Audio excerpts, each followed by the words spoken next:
Good morning বন্ধুরা। আজ 29 October বুধবার। আজকের সকালের বরাক তথা সমগ্র আসামের গুরুত্বপূর্ণ খবরগুলি হল: মুখ্যমন্ত্রী মহিলা উদ্যমিতা প্রকল্পের হিতাধিকারী মহিলাদের জন্য এবার বড় সুখবর দিলেন মুখ্যমন্ত্রী হিমন্ত। আগামী পর্যায়ে 25,000 টাকার পরিবর্তে 50,000 টাকা লাভ করবেন মহিলা উদ্যমিতা প্রকল্পের হিতাধিকারীরা। ইতিমধ্যে 32,000 মহিলা লাভ করেছেন এই প্রকল্পের টাকা। মহিলা উদ্যমিতা প্রকল্পের টাকা নিয়ে এই বড় ঘোষণা করেন মুখ্যমন্ত্রী। তিনি জানান, আগামী পর্যায়ে 25,000 টাকার পরিবর্তে 50,000 টাকা করে লাভ করবেন উদ্যমিতা প্রকল্পের মহিলারা। তীব্র গতিতে আসছে ঘূর্ণিঝড় মন্তা। 110 কিলোমিটার বেগে বইছে বাতাস। ইতিমধ্যে দেশের 4টি রাজ্যের 50,000 মানুষকে স্থানান্তর করা হয়েছে। বাতিল করা হয়েছে 120টি রেল, 52টি বিমান। গতকাল সন্ধ্যা থেকে আতঙ্ক বাড়াচ্ছে ঘূর্ণিঝড় মন্তা। অন্ধ্রপ্রদেশ, ওড়িশা, তেলেঙ্গানা এবং ছত্তিশগড়, মূলত এই 4টি রাজ্যে রেড অ্যালার্ট অথবা লাল সতর্কতা জারি করা হয়েছে। ওড়িশায় জারি করা হয়েছে হাই অ্যালার্ট। ইতিমধ্যে স্কুল, কলেজ, সরকারি অফিস, আদালত বন্ধ ঘোষণা করা হয়েছে। ভুয়ো ডাক্তারদের বিরুদ্ধে বরাকে প্রশাসনের অভিযান অব্যাহত। এবার সোনাইয়ে আরও এক ভুয়া ডাক্তার আটক। কাছাড়ে ভুয়া ডাক্তার বিরোধী অভিযানে এখনও পর্যন্ত ধরা পড়লেন মোট 15 জন ভুয়া ডাক্তার। এবার ভুয়া ডাক্তার ধরা পড়ল সোনাইয়ে। 15 বছর ধরে রোগী দেখছিলেন কোনো বৈধ ডিগ্রি ছাড়া। কাছাড় পুলিশের অভিযানে পর্দাফাশ এক বড়সড় প্রতারণার। সোনাইয়ের ফার্মেসির আড়ালে চলছিল বেআইনি চিকিৎসা কেন্দ্র। বেবি হেলথ কেয়ার নামের ফার্মাসিতে অভিযানে রাজুল হক লস্কর নামের এক ভুয়ো ডাক্তারকে আটক করা হয়। ভুয়া ডাক্তারের বিরুদ্ধে খবর প্রকাশ করায় কয়েকজন সাংবাদিককে নিয়ে সামাজিক মাধ্যমে আপত্তিকর মন্তব্যেরও অভিযোগ উঠেছে। কংগ্রেসের সভায় বাংলাদেশের জাতীয় সঙ্গীত। চাঞ্চল্য সমালোচনায় এবার সরগরম করিমগঞ্জ। কংগ্রেসের সভায় বাংলাদেশের জাতীয় সঙ্গীত গাওয়ার অভিযোগ। করিমগঞ্জ শ্রীভূমি জেলায় সংগঠিত হলো এই আজব ঘটনা। ইন্দিরা ভবনে সভা চলাকালীন এক সময় বাংলাদেশের জাতীয় সঙ্গীত শোনা যায় বলে অভিযোগ। এতে চাঞ্চল্য ছড়িয়ে পড়ে গোটা করিমগঞ্জ জুড়ে। কেন্দ্রীয় সরকারি কর্মীদের জন্য আসছে বড়সড় সুখবর। 8ম বেতন কমিশনের টার্মস অফ রেফারেন্স ছাড়পত্র দিয়ে দিল প্রধানমন্ত্রী নরেন্দ্র মোদীর নেতৃত্বাধীন মন্ত্রিসভা। 8ম বেতন কমিশনের সুপারিশগুলি খতিয়ে দেখে সেটিকে কার্যকর করার জন্য এই টার্মস অফ রেফারেন্সে ছাড়পত্র পাওয়াটা জরুরি ছিল। রেলমন্ত্রী অশ্বিনী বৈষ্ণব মঙ্গলবার এই সিদ্ধান্তের কথা ঘোষণা করেন, যার অর্থ সরকারিভাবে 8ম বেতন কমিশন কাজ শুরু করে দিল। এতে 50 লক্ষেরও বেশি কেন্দ্রীয় কর্মচারী এর ফলে বেসিক থেকে অ্যালায়েন্স, পেনশন এবং অন্যান্য সুযোগ সুবিধা সবেতেই লাভবান হবেন। এর জেরে একদিকে ডিএ বাড়বে পেনশনভোগীদের ডিআর। শোনা যাচ্ছে 8ম পে কমিশন চালু হলে কেন্দ্রীয় সরকারি কর্মীদের বেতন এক লাফে অনেকটা বেড়ে যেতে পারে। 12টি রাজ্যে এসআইআর প্রক্রিয়াকে নির্ভুল এবং দ্রুত সম্পন্ন করতে জেলা প্রশাসনকে কড়া বার্তা দিলেন মুখ্য নির্বাচন কমিশনার জ্ঞানেশ কুমার। মঙ্গলবার ভিডিও কনফারেন্সের মাধ্যমে মুখ্য নির্বাচনী আধিকারিক দপ্তর এবং রাজ্যের সমস্ত জেলা নির্বাচনী আধিকারিকদের সঙ্গে বৈঠকে একাধিক নির্দেশ দেন তিনি। বৈঠকের শুরুতেই নির্বাচন কমিশনার সকল আধিকারিককে মাথা ঠান্ডা রেখে এবং মনোযোগ সহকারে কাজ করার পরামর্শ দেন।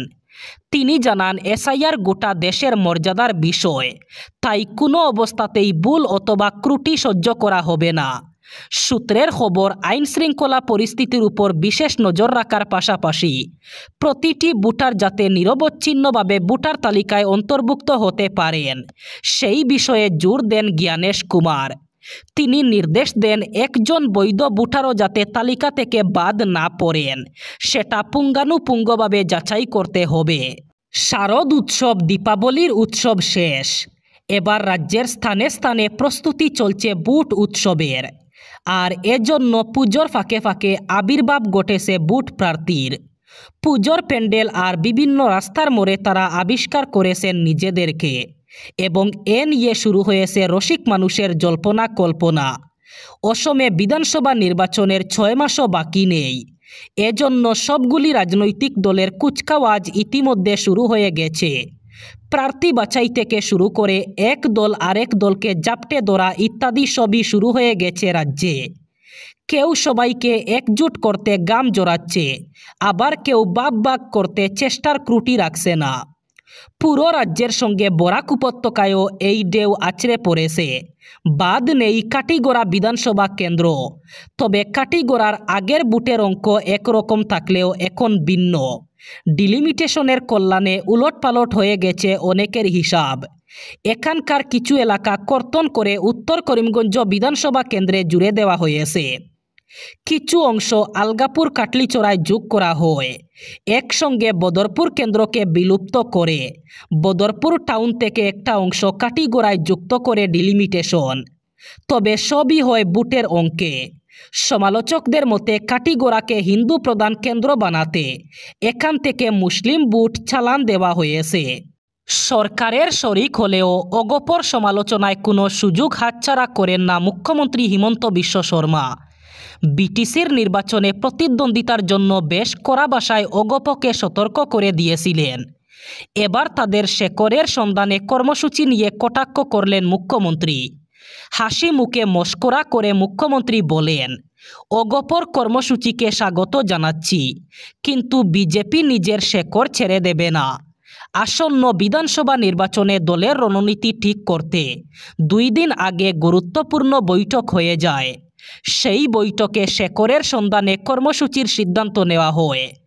অর্থাৎ যেই সব কেন্দ্রে আগে অগপ শক্তিশালী ছিল সেই সব কেন্দ্রে আবার ঝাঁপিয়ে পড়ার জন্য দলীয় কর্মীদের আহ্বান জানানো হয়েছে। এ নিয়ে প্রশ্ন করতেই মুখ্যমন্ত্রী হাসি মুখে বলেন, অগপ যাই করুক, বিজেপি নিজের শেকড় ছেড়ে দেবে না। তিনি বলেন, গত বিধানসভা নির্বাচনে 22 থেকে 25টি আসনে প্রতিদ্বন্দ্বিতা করেছিল অগপ। রাজনৈতিক দল হিসাবে এবারও করতে পারে তারা, কিন্তু আসন বুঝাবুঝির মালিক নয় বিজেপি। জনগণ হলেন আসন সমঝোতার মালিক, কারণ রাজ্যবাসী সিদ্ধান্ত নেবেন কে কোন আসনে জিতবেন। বিজেপি সিদ্ধান্ত নেবে না। সব মিলিয়ে এই মন্তব্যে অগপকে যা বুঝানোর তা বুঝিয়ে দিয়েছেন মুখ্যমন্ত্রী হিমন্ত। মিত্রতায় থাকলেও বেশি আসনে প্রতিদ্বন্দ্বিতার দাবি করে যে অগপর কোনো লাভ হবে না, তারই স্পষ্ট ইঙ্গিত দিয়েছেন মুখ্যমন্ত্রী। এবার বরাক উপত্যকার 3 জেলার আজকের আবহাওয়ার খবর। আজ 29 অক্টোবর বুধবার বরাক উপত্যকার 3 জেলায় গরমের সম্ভাবনা। আজ শিলচর কাছাড়ে সর্বোচ্চ তাপমাত্রা থাকবে 32 ডিগ্রি সেলসিয়াস এবং সর্বনিম্ন তাপমাত্রা থাকবে 26 ডিগ্রি সেলসিয়াস।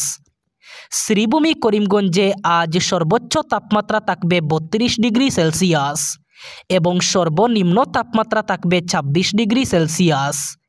একইভাবে হাইলাকান্দি জেলায়ও আজ সর্বোচ্চ তাপমাত্রা থাকবে 32 ডিগ্রি সেলসিয়াস এবং সর্বনিম্ন তাপমাত্রা থাকবে 26 ডিগ্রি সেলসিয়াস। আজ বরাক উপত্যকার 3 জেলায় গরমের সম্ভাবনা।